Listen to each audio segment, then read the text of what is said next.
Before we begin, make sure you hit that subscribe button.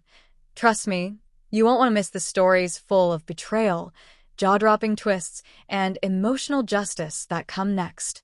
Now, let me take you into today's story. My name is David, and never in my life did I imagine I'd be sitting across the table from my wife, Olivia, placing something in front of her that would forever change everything between us. This moment wasn't impulsive. It wasn't revenge. It was the result of years, yes, years of feeling like I had slowly become invisible in my own marriage. I built our home with my bare hands, my time, my sacrifices.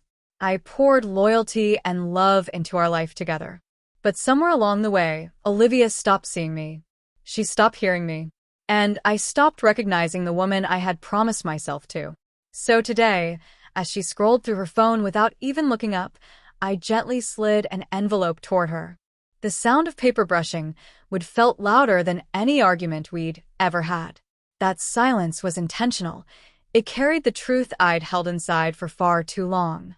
She finally lifted her eyes, irritation flickering before confusion formed between her brows. "What's this?" she asked sharply, as if she already sensed something was wrong. I didn't rush to answer. I wanted the moment to speak for itself. She opened the envelope, her fingers flipping through the documents until she said it out loud, barely above a whisper, yet heavy enough to shatter the air around us. "Divorce? Are you actually serious?" I nodded with a calmness I had never shown her before. "I've been serious for a long time," I told her. "I just needed you to finally understand how serious things have become." Before she could say anything else, a knock came at the door. Perfect timing. Or maybe terrible timing, depending on how you looked at it. Samantha walked in, Olivia's closest friend, her self-appointed protector, and the one person who always seemed to interfere whenever we tried to resolve anything.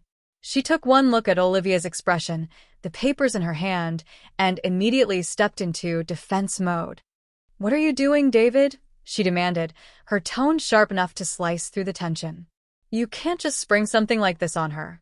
It amazed me how Samantha always acted like she had more authority in my marriage than I did. She folded her arms, leaning forward as if she could intimidate me into backing down. "Olivia doesn't deserve this. You can't throw away your whole marriage like it means nothing." Her voice stripped judgment, and for a moment I could almost see her rehearsing the lines she'd probably been waiting to use on me. But I wasn't shaken. I wasn't angry. I was done.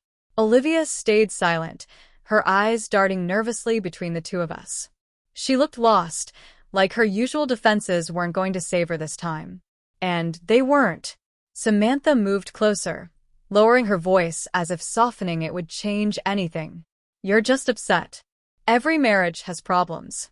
Give her a chance." But I didn't budge. "I'm not angry," I said, my voice steady. "I've been patient. Patient beyond reason. I've waited for honesty. I've waited for respect. I've waited for the person I married to show up again. And now I see she's not coming back." That truth hit the room harder than I expected. Samantha blinked, speechless for once. Olivia swallowed as her composure slipped just a little, fear flickering behind her eyes. For years, I had been the one pushed into corners, blamed, dismissed. But today, the power shifted. I wasn't pleading anymore. I wasn't trying to fix what I didn't break. Samantha tried one more desperate push. "You're making a mistake. Think about everything you two built." "I've thought about it every single day," I replied. "And that's exactly why I'm making this choice." Samantha froze, realizing nothing she said could shake the decision I had already lived through a million times in my head. Olivia finally spoke, her voice trembling. "You think these papers change anything? You don't even know." I gently cut her off. "I know exactly what I've lived through. I know how it feels to be invisible in my own home. I know what it's like to give everything and get excuses in return. And I know that letting go is the only real choice left." The fight drained out of Samantha. She looked at Olivia helplessly and murmured, "I didn't think it would reach this point." I didn't respond. I didn't need to. Olivia stared at the papers like they were a mirror reflecting all the moments she ignored, dismissed, or brushed aside. Regret flickered across her face, but regret doesn't rebuild trust. Regret doesn't erase the months of disconnect. And regret wasn't enough to change what had already been done. I rose slowly from my chair, feeling a strange weight lift off my chest, a weight I didn't realize had been crushing me for so long. The room felt lighter. I felt lighter. As I reached for my coat, Olivia watched me, panic hiding behind her silence. Samantha looked defeated. The entire house felt different now, like it finally belonged to me again, even if only for a moment. At the door, I paused. "I wish things didn't have to end like this," I said softly. "But they do. Goodbye, Olivia." I didn't wait for her response. I stepped outside, letting the cool air hit my face. For the first time in years, I felt calm, truly calm. The storm inside our marriage had finally come to an end.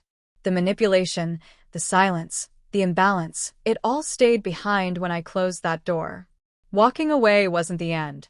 It was the beginning. And for the first time in a long time, I actually smiled.